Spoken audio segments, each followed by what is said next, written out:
मेरा नाम सोनू कंवर, कक्षा 7 है। कलयुग समाज के अशुभ लक्षण। कुटुंब कम हुआ, संबंध कम हुआ, प्रेम कम हुआ, मर्यादा कम हुई, लाज लज्जा कम हुई, विनम्रता कम हुई, समर्पण कम हुए, पुस्तक वाचन कम हुआ, खान पान की शुद्धता कम हुई, बाल कम हुए, कपड़े कम हुए, नींद कम हुई, घी मक्खन कम हुआ, पीतल तांबे के बर्तन कम हुए, भाई भाई का प्रेम कम हुआ, सत्य कम हुआ, अतिथि कम हुए, धैर्य कम हुआ, श्रद्धा और विश्वास कम हुआ, बड़ों का सम्मान कम हुआ और भी बहुत कुछ कम हुआ जिससे जीवन सहज था, सरल था। संतान को दोष न दे। बालक या बालिका को इंग्लिश मीडियम में पढ़ाया, अंग्रेजी बोलना सिखाया, बर्थडे और मैरिज एनिवर्सरी जैसे जीवन के शुभ प्रसंगों को अंग्रेजी कल्चर्स के अनुसार जीना ही श्रेष्ठ माना।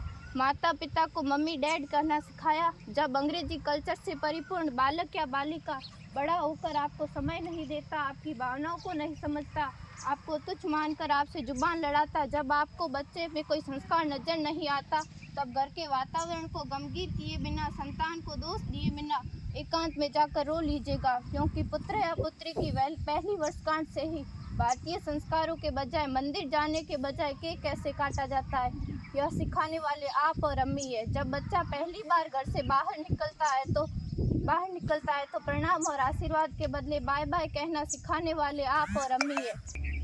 हम परीक्षा देने जाते समय इष्ट देव बड़ों के पैर छूने के बदले बेस्ट ऑफ लक कहकर परीक्षा भवन तक छोड़ने वाले आप और अम्मी हैं। बालक या बालिका के सफल होने पर घर में परिवार के साथ बैठकर खुशियां मनाने के बदले होटल में पार्टी मनाने की प्रथा को बढ़ावा देने वाले आप और अम्मी हैं। बालक या बालिका के विवाह के पश्चात कुल देवता देव दर्शन भेजने से पहले हनीमून के लिए फॉरेन टूरिस्ट स्पॉट भेजने की तैयारी करने वाले आप और अम्मी हैं। ऐसी कई ढेर सारी अंग्रेजी कल्चर्स को हमने जाने अनजाने स्वीकार कर दिया है।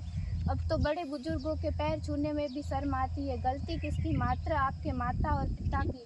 अंग्रेजी अंतर्राष्ट्रीय भाषा है से काम का जेतु सीखना है, अच्छी बात है, लेकिन इसकी संस्कृति को अपने जीवन में उतारने की तो कोई बाध्यता नहीं थी।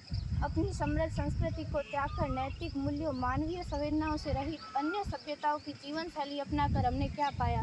अवैध संबंध, टूटते रिश्ते, व्यसन युक्त धन, थके हारे मन, छल भरे रिश्ते, अनुशासनहीन संतानें, असुरक्षित समाज। एक बार विचार जरूर कीजिएगा कि संस्कारवान पीढ़ी क्यों आवश्यक है।